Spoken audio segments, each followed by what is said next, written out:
ایک دن گھر سے آفس رکشا میں جا رہا تھا۔ اتفاق سے میری نظر رکشے کے شیشے پر پڑی جس پر لکھا تھا یہ سب میری ماں کی دعا ہے۔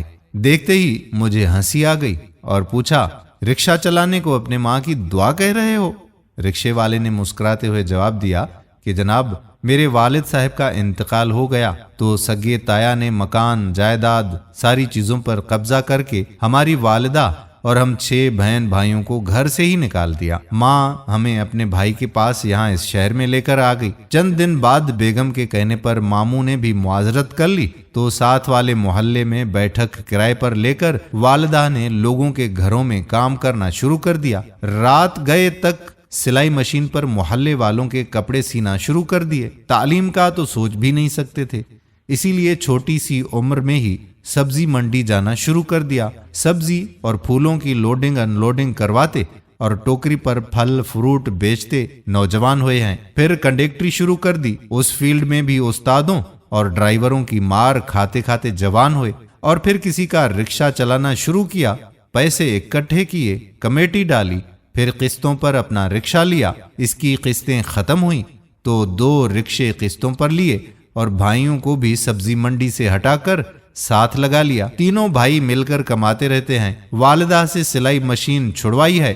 چھوٹے بھائی کو پڑھاتے رہے ہیں کہ ہم جو نہیں بن پائے اسے بنا دیں۔ بھائی نے MBA کیا ہے، اسے بینک میں نوکری مل گئی ہے۔ اس نے جس ماہ بینک سے گاڑی لیز کروائی اسی ماہ اپنی کولیگ سے شادی کی اور ہمیں چھوڑ کر چلا گیا۔ اب کبھی کبھار وہ آتا ہے چکر لگانے۔ ہم 3 بھائی رکشہ چلاتے ہیں، دونوں بہنوں کی شادیاں کر دی ہیں۔ میرے 3 رکشے مزید ہیں جو کرائے پر رکھے ہیں۔ گزشتہ برس اپنا چھوٹا سا گھر بھی بنا لیا ہے۔ والدہ نے اپنی پسند سے میری شادی کر دی ہے۔ ہم سب اکٹھے رہتے ہیں۔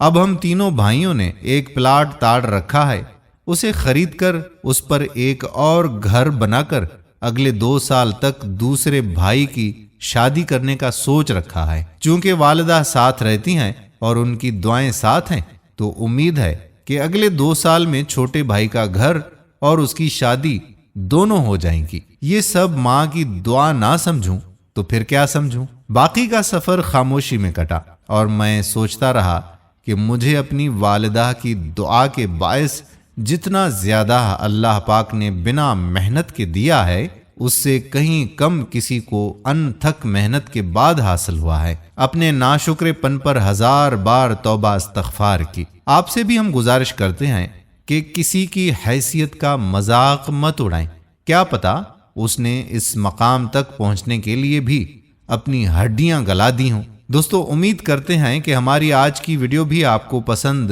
ضرور آئی ہوگی اور اپنے دوستوں احباب کے ساتھ شیئر ضرور کریں گے۔ آنے والی ویڈیو تک آپ کا اپنا میزبان قادر بخش کلہوڑو آپ سے اجازت چاہتا ہے۔ اپنی دعاؤں میں یاد رکھیے گا۔ اللہ حافظ۔